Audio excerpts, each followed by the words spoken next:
Blessings everyone, this is Chris Kendall from therawadvantage.com, registered holistic nutritionist, raw food lifestyle coach, and raw chef. Today we're going into a different one, looking into basal cell carcinoma.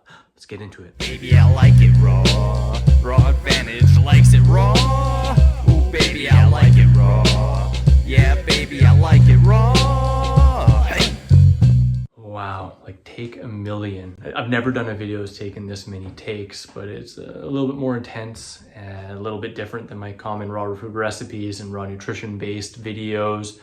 I'm a little bit hesitant and nervous to bring it up and to share about it, but I just want to be real and raw and transparent in the hopes that it can help you out, just being authentic with what's going on in my life, because this is something preventable that unfortunately, even though I knew better, I didn't take serious enough to prevent, and something that's cumulative, but the earlier you know it, the more serious you take it, the less likely you're going to end up with the same kind of thing that I got going on right now. So just being upfront, this is not life-threatening. I'm actually really not worried, but it is serious enough to address, and as a holistic health practitioner, and as this is related to sun exposure, which I stand by being incredibly healthful when done in the amounts that lead to a slow increase of tan rather than intense amounts that lead to burn.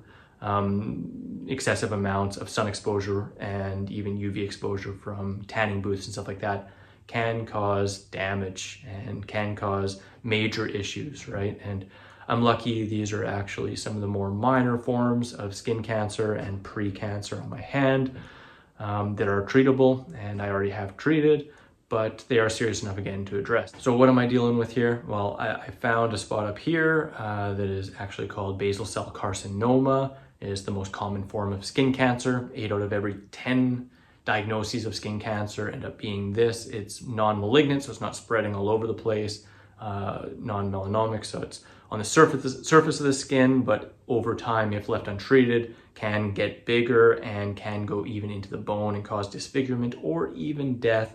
But caught early, then not really something to be too concerned about, just to watch and pay attention, which we'll get more into.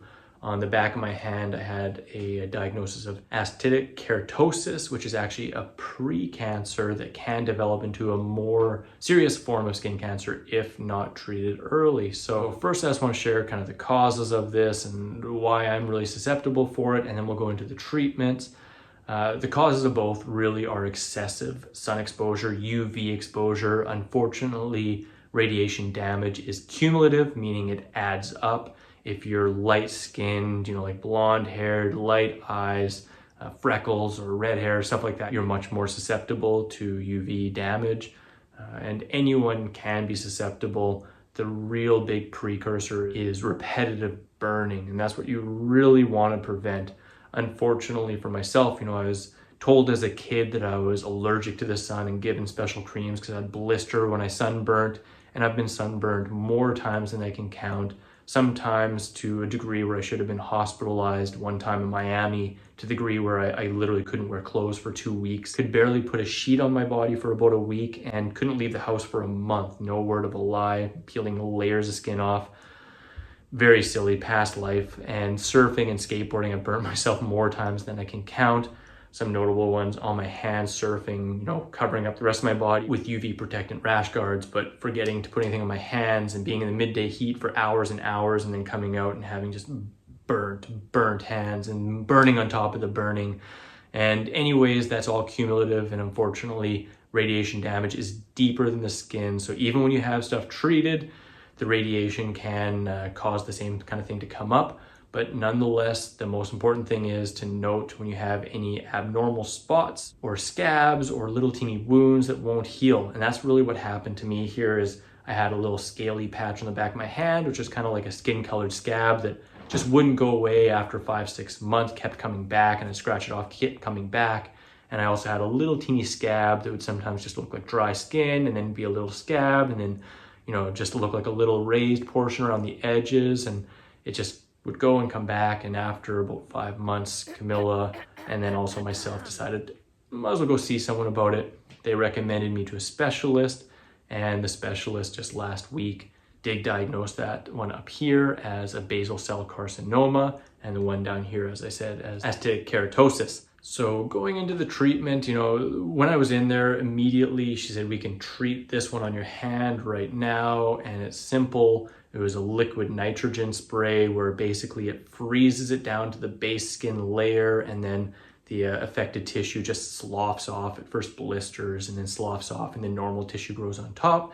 And we did that. It wasn't that bad. It's been a week since then, and it should grow back into normal, healthy looking skin, maybe with a little bit of a scar. We'll see. I'll keep you guys updated and show some before and after pictures as the weeks and months go on.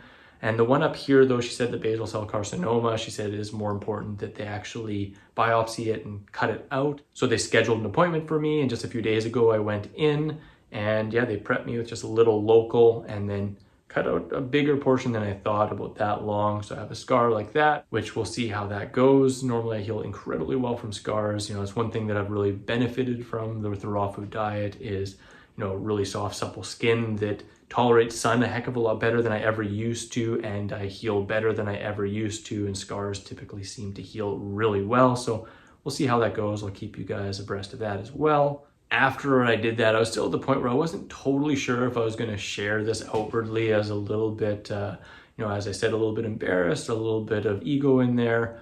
But I just felt compelled to share it with you guys. And I reached out to my good friend and mentor, Dr. Doug Graham, the author of the 80-10-10 diet, because the doctor did say, you know, we're treating these and it's good that we got early treatment, but you got to be aware and they could come back, or you could find other ones in the future. So I reached out to Doug just to ask him his opinion, his experience with all this stuff, and he actually assured me that the treatments that I received were the best that I could get, was a really good decision, that unfortunately these are, you know, the consequences of past action and something that becomes more common as people age and who have higher susceptibility to it. He also let me know some pretty cool tidbits, like that we actually can technically heal from the radiation, but that the radiation half-life is like over 1,000 years, so we're not going to heal it in this lifetime. He also let me know the actinic keratosis can also be treated with a topical cream, mentioning that the liquid nitrogen treatment is the fastest and best and most sure, but if you can't get it, or if your doctor doesn't want to do it for spots, multiple spots, if you end up ever having multiple spots, you can get a topical cream. The one that he was aware of was spelled EFUDIX. FUDIX kind of sounds funny, but there are other brands, and if you look that up and look up the active ingredients, you might be able to find a similar one in your area if you ever come into need for that. And how it works is really, really interesting. He told me about it, that essentially it prevents the utilization of a specific amino acid that is required for the proliferation of the precancer. And by applying the cream, it doesn't get what it needs to, you know, continue to grow, so it eventually sloughs off and falls away, and then normal skin isn't hindered by the cream, so it just grows underneath. So I thought that was pretty interesting stuff. But anyways, I'm starting to waffle on. I just wanted to kind of do a little update with you guys, and as an overview for this, respect sun exposure. If you're light-skinned or you're a more susceptible group, or you're in the tropics or somewhere where it's really hot under a spot where the UV is a little bit more strong near the equator, take it seriously. Avoid direct exposure at noonday sun unless you're covered up or you have a nice base tan. Avoid burning, that's the absolute biggest one. Just avoid burning, cover up, use a quality sunscreen if you can find one. I don't really like the general run-of-the-mill chemical-laden, potentially hormone-disrupting sunscreens out there, but there are more natural alternatives. I usually use a zinc oxide one, and otherwise like a rash guard when I'm surfing, and prefer to cover up rather than lather myself. And then just get healthy sun exposure, because we do need sun exposure for vitamin D production, and exposure to the sun is incredibly healthful when we don't overdo it, just like everything out there. So I hope this brings a little bit of clarity to that. Thanks for all the love and support. I've got, even on Instagram and stuff, people asking how I'm doing and hoping I'm fine. And again, I'm totally fine. I'm not worried. It was a little procedure. Sure, I'm gonna have a little bit of a scar on there, but I'll share how that heals up, and I'm not really concerned. And I'm just happy to be growing in awareness of this and to share it with you guys to hopefully help you out. So if you appreciate this kind of content and just the real, raw, honest transparency, give this a thumbs up, you know, subscribe, share it with somebody who you think it might help. And as always, wishing you much peace, love, and seasonal fruit. Adequate sun exposure is healthful. Burning isn't. Ooh, don't forget to check out my raw recipes playlist in the top left, the video just for you in the top right, subscribe for more videos in the bottom right, and get your 3 free ebooks in the bottom left. Grab your free raw recipe app, available on iPhone and Android with over 100 free raw recipes, common fruit and vegetable calorie breakdown, freaking raw food combining chart, shopping cart function, and so much more.